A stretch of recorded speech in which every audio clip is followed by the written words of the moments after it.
Pikas degan navdan yetishtirganmiz o'zimiz tomorqamizda. Ham piyoz, kartoshka, Lavlagi.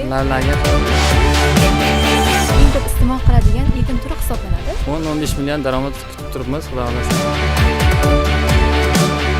Bu asosan bahor va kuz mavsumlarida ekiladi va 90-120 kun davomida pishib yetiladi. 153-qaror bo'yicha davlatimiz tomonidan 1 gektar yer berilgan. Hormang aka, assalomu alaykum. Hosilga baraka. Sizga yoshlar uchun ajratilgan yerdan tashqari o'z tomorqangizda ham kartoshka yetishtiryapsiz. Bu yerda kartoshkaning qanaqa navlari ekilgan? Assalomu alaykum. Biz bu kartoshkani yangi navi Pikas degan navdan yetishtirganmiz o'zimiz tomorqamizda.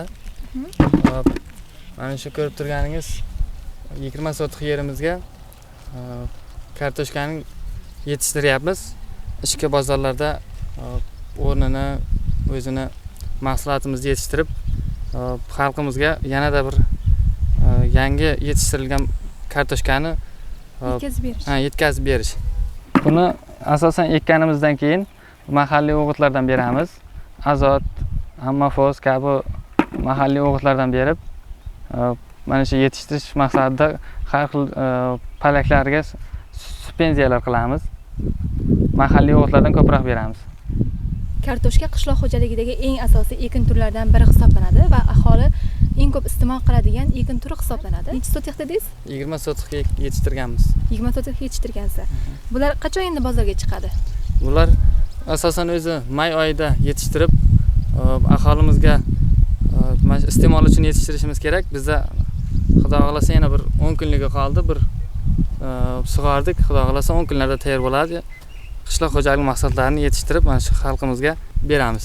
Dehqonchilik bilan necha yildan beri shug'ullanasizlar? Bu dehqonchilikka o'zi ota-bobolarimiz shug'ullangan. Biz ham mana shu prezidentimizning, hurmatli prezidentimizning 153-qarorida ishtirok etib, E-auksion onlayn platformasi Yerop mana shundan foydalanib, ham auksiondagi yerimizdan ham tomorqadan foydalanib ekin yetishtiramiz. Ham piyoz, kartoshka, lavlagi, qizilcha yetishtiramiz. Yiliga qancha daromad topasiz sirbimizda? Mana shu yerdan xudo xolasa 10-15 million daromad foyda kutib turibmiz, xudo xolasa.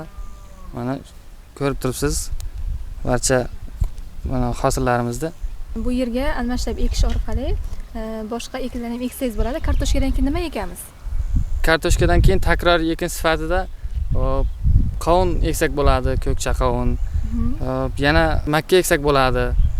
Biz endi takror ekinga hozir qovun ekmoqchimiz, ikkinchi ekinga. Qovun ekishni rejalashtiryapmiz. Qovun ekishni rejalashtirib turibmiz. Ikkinchi ekinga o'sha turli pomidor ko'chatlari shulardan yetishtirib xalqimizga yana bir foydasi, sifatli mahsulot yetkazib berish. Rahmat javoblar uchun. Yosh fermerlik faoliyatini boshlamoqchi bo'lgan yoshlarga, o'z tengdoshlaringizga nima degan bo'lardingiz?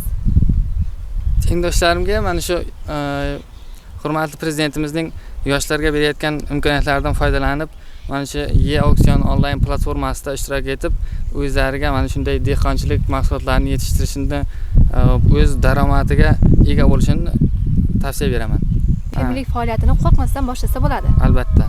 Bemalol boshlasa bo'ladi. Yoshingiz nechida? Yoshim 23 da. 23 yoshdasiz.